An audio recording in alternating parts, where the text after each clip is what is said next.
लोक जनशक्ति party Ramvilas Jammu Kashmir UT के अध्यक्ष रफीक मलिक जी मेरे साथ है। आपको बता दें कि जो लोक जनशक्ति पार्टी है वो एनडीए का हिस्सा है और वो एनडीए को जो है सपोर्ट कर रही है। और वहीं पर अगर हम जम्मू कश्मीर की बात करें तो जम्मू कश्मीर में लोक जनशक्ति जो पार्टी है उन्होंने कोई भी अपना जो कैंडिडेट है उसे इंडिविजुअली जो है वो नहीं मैदान में उतारा है। और यहाँ पर भी ये लोग जो है बीजेपी का पूरा समर्थन कर रहे हैं। रफीक मलिक जी मेरे साथ है, इनसे बातचीत करेंगे। सर, आपसे जानना चाहेंगे कि जिस तरीके से अभी इलेक्शन का दौर जो है जम्मू कश्मीर में चल रहा है, 19 तारीख को एक मतदान जो है वो हो गया है, 26 को मतदान जो है वो होने वाला है। और जो अपोजिशन पार्टी है, कांग्रेस पार्टी है, वो ये क्लेम कर रही है कि जो जीत है वो हमारी होगी। क्या कहेंगे इस पर? हम यही कहना चाहते हैं कि जैसे हमारा जम्मू कश्मीर में विकास हो रहा है, पूरे ऑल इंडिया हिंदुस्तान में विकास हो रहा है मोदी जी की राज में। क्योंकि मोदी जो हमारे हिंदुस्तान के पीएम हैं, उन्होंने एक अच्छा मैसेज दिया है, हिंदुस्तान के लिए अच्छा काम कर रहे हैं, हिंदुस्तान को बहुत आगे लिया है जो कभी 50-60 साल में नहीं हो सका है। आज जम्मू कश्मीर में भी देखो, जहाँ रोड सिंगल होते थे, रोड होते ही नहीं थे, लाइटें नहीं होती थी, आज रोड देखो, लाइटें देखो, रोड 6 लेन यहाँ पे जो बन रही है। क्योंकि आज लोगों के लिए स्कीमें काफ़ी बहुत ज़्यादा आई हुई हैं जो लोगों तक नहीं पहुँच रही है। हमारा यही मकसद है कि हम लोगों तक पहुँचाना चाहते हैं जो मोदी हमसे उसने स्कीमें दी हैं, गरीब लोगों के लिए दी हुई हैं। हम ये भी कहना चाहते हैं कि जैसे हमारे जम्मू कश्मीर में बिजली हमारी फ्री है, या हम चाहते हैं कि हमारे ये मुद्दा रहा हमारा कि ये बिजली जो फ्री होनी चाहिए गरीब लोगों के लिए।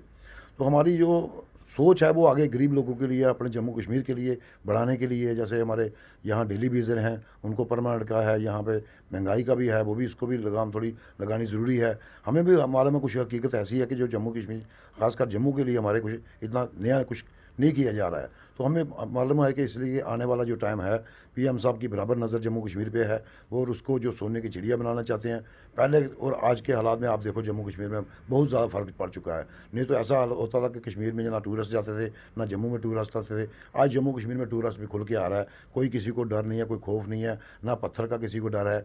आज देखो आपके जो हमारे पीएम साहब ने काम किया वो कभी किसी ने ना करके दिखाया, ना कभी किसी ने किया है। हमें उनके हाथ मजबूत कर रहे हैं। आज जो दो जम्मू जो सीटें लड़ रहे हैं, जो डॉक्टर जितेंद्र सिंह जी और जुगल किशोर शर्मा जी, हमें मालूम है कि जम्मू कश्मीर में जो दो सीटें हैं ये दोनों बीजेपी के हाथ में हैं। क्योंकि जम्मू का जो कश्मीर का विकास लोगों की नज़र में है, लोग भी चाहते हैं, लोगों की बहुत चाहत है कि आज जो काम हुए हैं, आज हमें अपना हक मिल रहा है, हर एक कौम को हक मिलने की बात की जा रही है। कोई भेदभाव का नज़र नहीं ऐसा आ रहा जम्मू कश्मीर में। आज सब एक मिलजुल के कर रहे हैं। जैसे हमारा पुराना इतिहास था कि जम्मू कश्मीर के लोग जो मिलजुल के प्यार मोहब्बत एक गुलदस्ता है, वो आज हमें ऐसे लग रहा है कि वही गुलदस्ता फिर बन चुका है। और हमें यही सबूत देना है आने वाला जो टाइम है। हम चाहते हैं कि 26 को जो इलेक्शन आ रही है, बढ़ चढ़ के हमारे लोगों ने इस पर सपोर्ट करनी चाहिए, पीएम साहब के हाथ मजबूत करने चाहिए। बाकी इतना भरोसा हमें यकीन है, क्योंकि जैसे पब्लिक का जो मैसेज है, पब्लिक तो यही चाहती है कि अभी जो पीएम साहब को हाथ मजबूत करने चाहिए। क्योंकि आने वाला जो टाइम है जम्मू कश्मीर के लिए कहा, अगर आज हम लोग छोड़ देंगे इसको आधे रास्ते में, तो वो नए सिरे से शुरू करने के लिए हमें बड़ी दिक्कत परेशानी आ सकती है। आज जो है हिंदुस्तान में क्या, अब गांव-गांव में यही आवाज़ आ रही है कि जो पीएम साहब, जो हमारे मोदी साहब हैं, वो काम कर रहे हैं, गरीब लोगों के काम किए हैं। उन्होंने कोई करप्शन नहीं की है, उन पर कोई घोटाला केस नहीं है, कोई उनके परिवार को किसी को उन्होंने अपने ने लगवाया। वो लोगों के लिए है, पब्लिक के लिए है। ये चीज़ हम लोगों को जागनी चाहिए, जागरूक करनी ज़रूरी है जम्मू कश्मीर के लोगों कि हमें सपोर्ट करनी है। रफीक साहब, जम्मू कश्मीर में टोटल 5 जो है लोकसभा सेगमेंट्स हैं और वहाँ से अगर बीजेपी की बात करें तो बीजेपी ने सिर्फ 2 ही सीट्स पर जो है अपने कैंडिडेट्स को उतारा है, बाकी जो 3 सीट्स हैं उन्हें छोड़ दिया है। जबकि उन्हें जो पहाड़ी लोग हैं उनका सपोर्ट पूरा मिल सकता था, क्योंकि अभी उन्होंने एसटी स्टेटस जो है पहाड़ियों को दिया था। और हमेशा से बीजेपी जो है ये क्लेम करी थी कि इस बार कश्मीर में कमल का फूल गिरेगा। और अपोजिशन पार्टीज जो है वो ये कह रही हैं कि बीजेपी के पास चेहरे ही नहीं है कि वो जिन चेहरों को जो है कैंडिडेट बना के सामने ला सके। देखो, इसमें कोई दुराय नहीं है कि बीजेपी के भी कुछ लोग ऐसे हैं, जैसे हमारा लाइंस हुआ है तो और भी कश्मीर के लोगों के साथ कुछ लाइंस उनकी बात हुई होगी, इसीलिए उन लोगों को अंडरग्राउंड सपोर्ट हो रही और कर रहे होंगे, शायद उनकी सपोर्ट हो रही होगी। इसमें कोई दुराय नहीं है।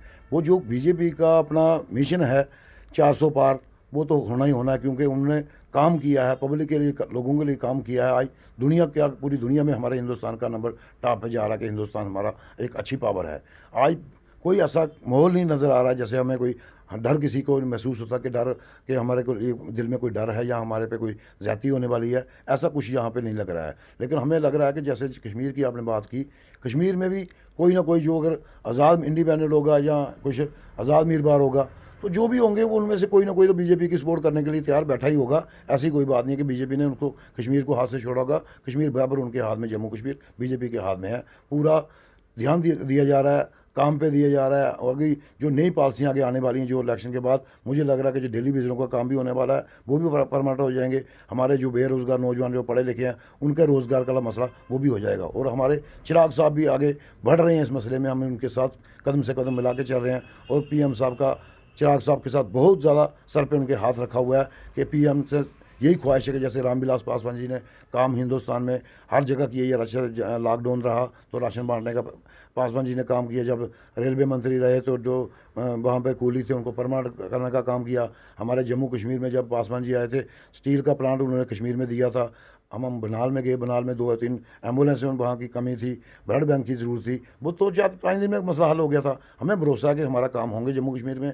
हमने इनके साथ इसलिए जम्मू कश्मीर में लाइंस किया है कि हमें लोगों के लिए काम करने हैं, हमें अपने लिए कुछ नहीं चाहिए। जो गरीबों के मुद्दे हैं, डेली विजनों के मुद्दे हैं, जो गरीबों के आम लोगों की जो दर्द आवाज़ जो रुकी हुई है उसको सामने लाने का काम करेंगे हम। चलिए, बहुत बहुत धन्यवाद आपका। ये थे हमारे साथ रफ़ीक मलिक, जिनसे हमने बातचीत की लोकसभा चुनाव 2024 को लेकर और जम्मू कश्मीर में किस तरीके से ये देख रहे हैं। जिस तरीके से अभी 19 को एक मतदान जो है वो हुआ है और परसों का जो बड़ा एक अहम दिन है वो जम्मू रियासी लोकसभा सीट के लिए होने वाला है, क्योंकि जम्मू रियासी लोकसभा सीट के लिए मतदान जो है वो 26 अप्रैल को होगा। और आपको बता दें कि लोक जनशक्ति पार्टी जो है वो एनडीए का हिस्सा है और जम्मू में भी ये बीजेपी को सपोर्ट कर रहे हैं। आपकी क्या राय है कमेंट सेक्शन में कमेंट करके ज़रूर बताइएगा। एंजेलिना स्टीफन, प्रभा साक्षी के लिए जम्मू से। अगर आप भी लेना चाहते हैं देश दुनिया की तमाम जानकारी तो आज ही सब्सक्राइब करें हमारे चैनल को। साथ ही नीचे दिए बेल आइकन को जरूर दबाएं ताकि हर अपडेट आप तक पहुंच सके।